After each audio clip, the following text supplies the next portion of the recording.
We give up. They got real fucking guns.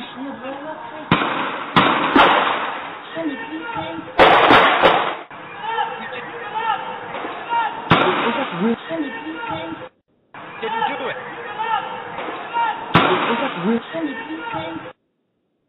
We give up. We give up. We give up. We didn't do it. We didn't do it.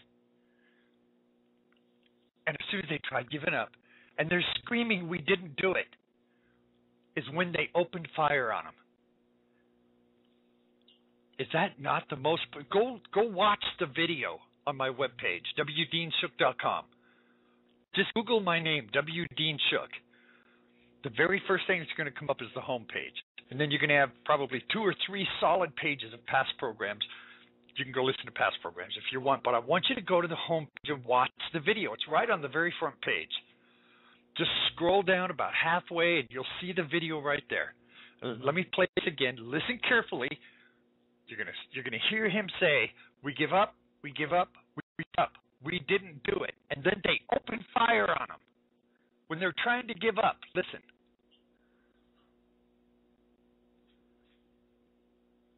Come on, play.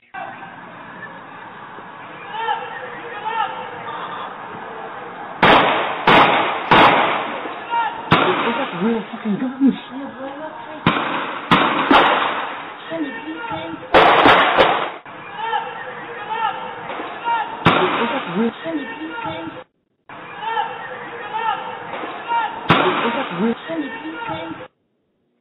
That was clear as a bell. We give up. We give up. We give up. We didn't do it.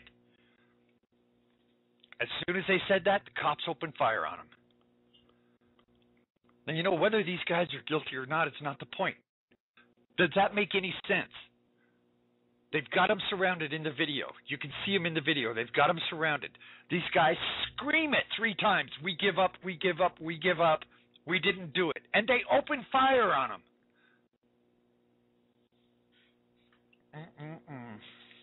What is going on there? I'm not saying it's a false flag. I'm not promoting any conspiracy theory. I'm saying you heard it. Go to the webpage, watch the video. What is going on here?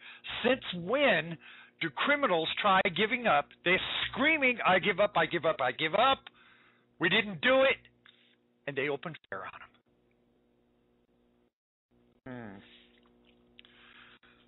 Interesting, huh? I'm going to play it once more. Listen again very carefully. You'll hear him clearly say, "We give up, we give up. We didn't do it." And then they open fire.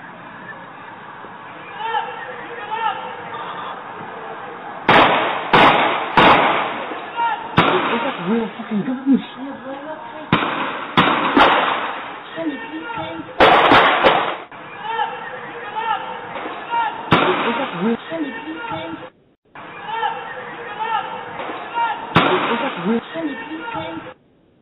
We give up, we give up, we give up. We didn't do it. Boom, boom, boom, boom, boom. Oh, something is stinking, friends. Something is stinking there. Since when do we do that? Was the goal to kill these guys before they had the opportunity to count and see? And you know what? On top of that, the news is coming out and they're telling us all kinds of things. They're saying, "Well, we found out they had plans that they were going to bomb Times Square, and they were blah, blah, blah, and they were going to do this, and they were going to do that, and their mom said this, and that they were willing to die, blah, blah, blah, blah, blah." So they're throwing out all of this. But have you heard this from anybody except the mainstream media?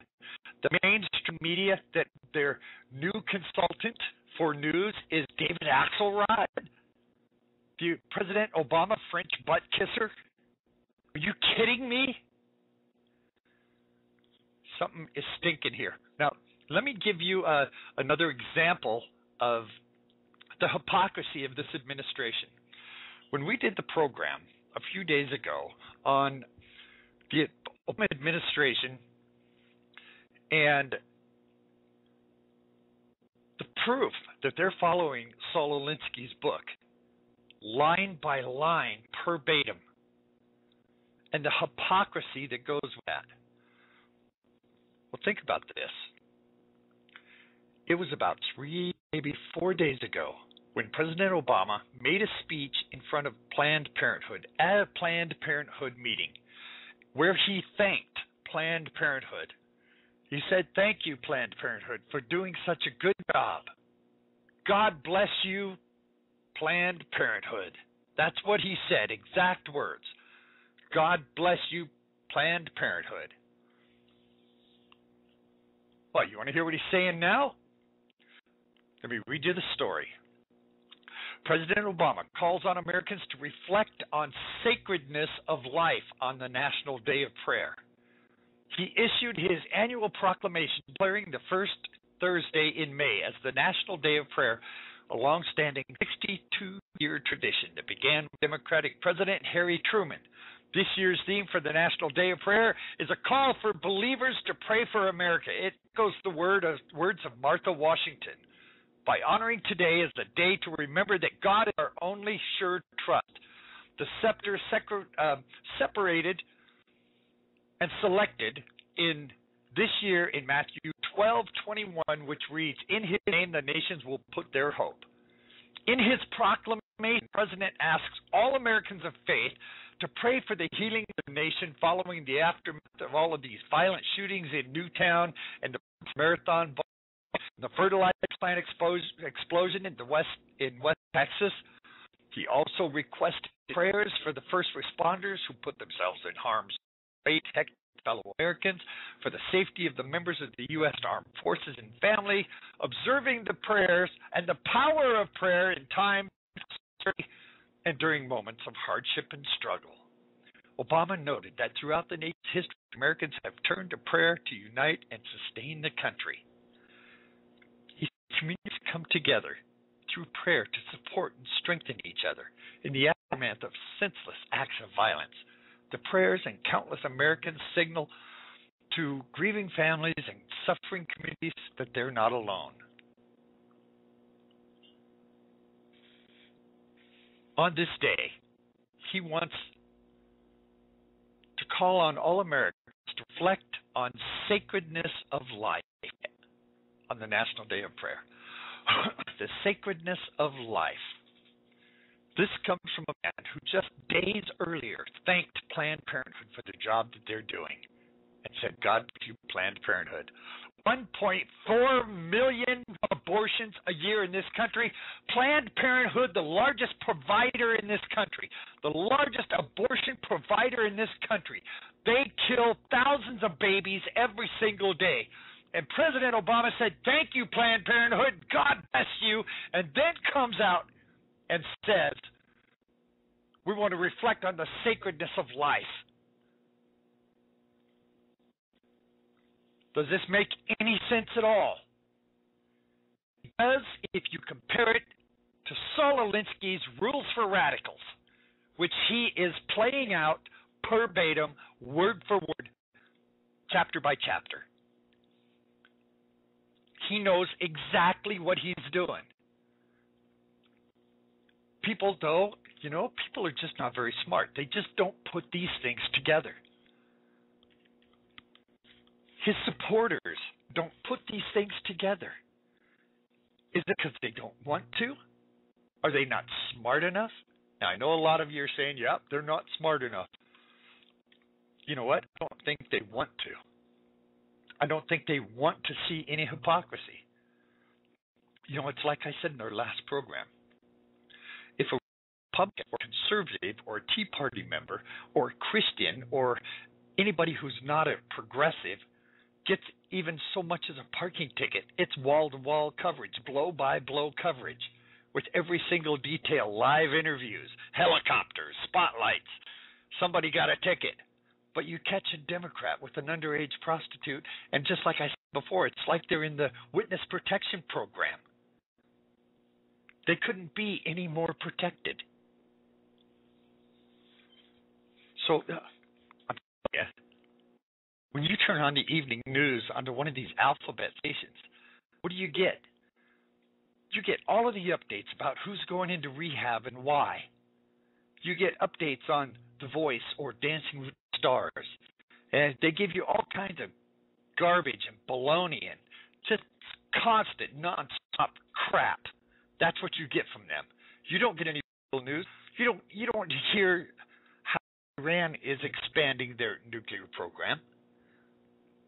You don't hear about all of the things that really matter that's supposed to be national news. Well, I'll tell you what, Dancing with the Stars is not national news. And celebrities going into rehab is not national news. My friends, they're trying to kill your brain cells, and they're doing a pretty good job. Yeah, I noticed something in traffic, just speaking of that. You know, you get out in traffic, and for some reason, people seem to think that they're, once they get in their car, they have some kind of dome of invisibility, that nobody can see them. You know, that they're in their own little private world, and all of the cars around them are just doing their own thing, and nobody notices anybody doing anything. You know, this is where, according to statistics, once people get in their car and they get on the freeway or they start going traffic, this is where the most nose picking goes on. So people pick their nose more when they're in their car in traffic than they do at any other time. And you know what really kills me about that is you could stare right at them. And I've seen people, you know, businessmen in suits and women who are dressed up real nice who've got their finger buried in their nose. And they're scraping, digging, you know, and you're staring right at them. And they're oblivious. Somebody's staring at them while they're in there, you know, in their elbow and using their finger like an auger to scrape everything out of there. And then on top of that, while you're still watching them, they got to pull it out and examine it like they're going to get something besides a booger. And you're looking at these people, and they're looking at what's on the end of their finger. What do they think they're going to get there? A Cheerio? A key that they lost? You know, what do they think they're going to pull out of there? They have to give this thing a thorough examination. They take their eyes off of the road so they can examine what's on the end of their finger that they just dug out of their nose. And I'm not being facetious. I'm being honest. I see this all the time. These are the same people that can't seem to put these things together. I talk about the Bill Ayers indoctrination system. My goodness. This is just unbelievable to me. Obama called on Americans to reflect on the sacredness of life after he thanks Planned Parenthood. Unbelievable, isn't it? It's unbelievable to me. I'll tell you what, it's unbelievable to me. All right. I ran my mouth probably a lot more than I maybe should have. I want to share a story about the economy that a lot of people say that the Obama administration is really in bed with big business. And we kind of seen that with the bailouts. You know, with the bailouts, we've seen the Obama administration pass out billions of dollars to all of these big corporations with no accountability and no expectation of ever getting paid back. Well, let me tell you something here. And I've heard this on other programs too, that the government is urging everyone to sign up for government benefits. Well, we already knew that was happening. We already knew that, you know, what Mitt Romney said, that 47% of all Americans are receiving some sort of government benefits, whether it's food stamps or assistance or housing assistance or something. 47%. And do you remember how the left came out? They just threw themselves down and they're kicking their feet and screaming, "That's not true, it's not true." Well, it is true. It is absolutely true. And because the Obama administration is right in bed with all of these big corporations, I want to share this story with you.